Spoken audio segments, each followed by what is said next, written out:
आज 29 एप्रिल रोजी सकाळीच गणेश रवींद्र सोनवणे वय वर्ष 28 राहणार मंचर शितकळ वस्ती याचा निर्दयपणे खून झाला असल्याची बातमी आपण आपल्या पुणे सुपरफास्ट या चॅनलवरती प्रसारित केली होती।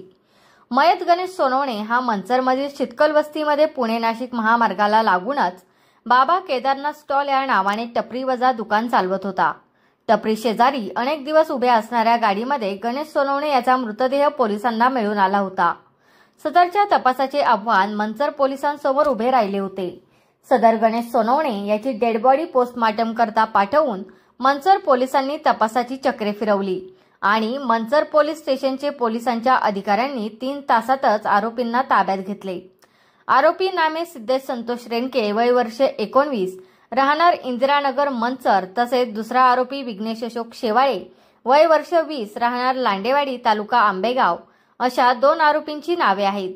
पोलिसांकडून मिळालेल्या माहितीनुसार मयत गणेश सोनवणे आणि आरोपी नंबर 1 सिद्धेश संतोष रेणके, आरोपी नंबर 2 विघ्नेश अशोक शेवाळे हे रात्री 10 ते 11 वाजेदरम्यान मयत गणेश सोनवणे याच्या टपरी शेजारील अनेक दिवस एकाच ठिकाणी उभ्या असणाऱ्या गाडीमध्ये दारू पिण्यासाठी बसले होते।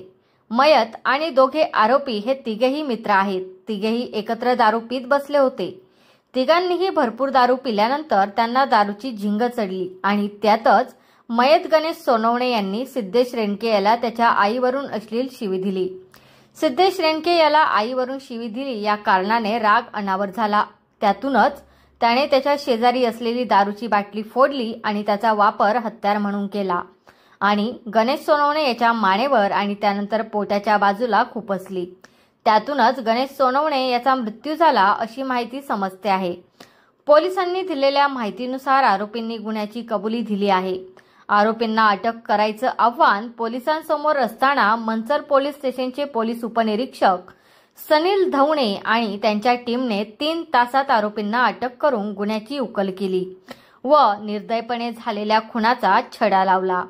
त्याबाबत नागरिकांमधून सनील धवणे आणि त्यांच्या टीमचं मोठं कौतुक होत आहे। या कामी पोलीस हवालदार संजय नाडेकर, पोलीस कॉन्स्टेबल सुनील काटे, पोलीस हवालदार दळवी, पोलीस हवालदार Hagawane, police constable Dhoble, police हवालदार Lanke, police constable Kumawat, police constable Mane यांनी तपासकामी मदत केली। सदर घटना घडल्यानंतर मिळालेली माहिती अशी की खून केल्यानंतर आरोपी हे घटनास्थळावरून फरारी झाले होते।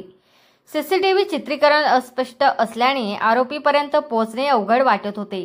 अशातच तांत्रिक विश्लेषणातून मोबाईल लोकेशन, आजूबाजूचे साक्षीदार तपासणी व मोबाईल तपासणी या सर्वांची मदत घेत आरोपीपर्यंत पोलीस पोहोचले व काही तासांमध्येच आरोपीला अटक केल्याने सर्व स्तरातून पोलिसांचे कौतुक होत आहे।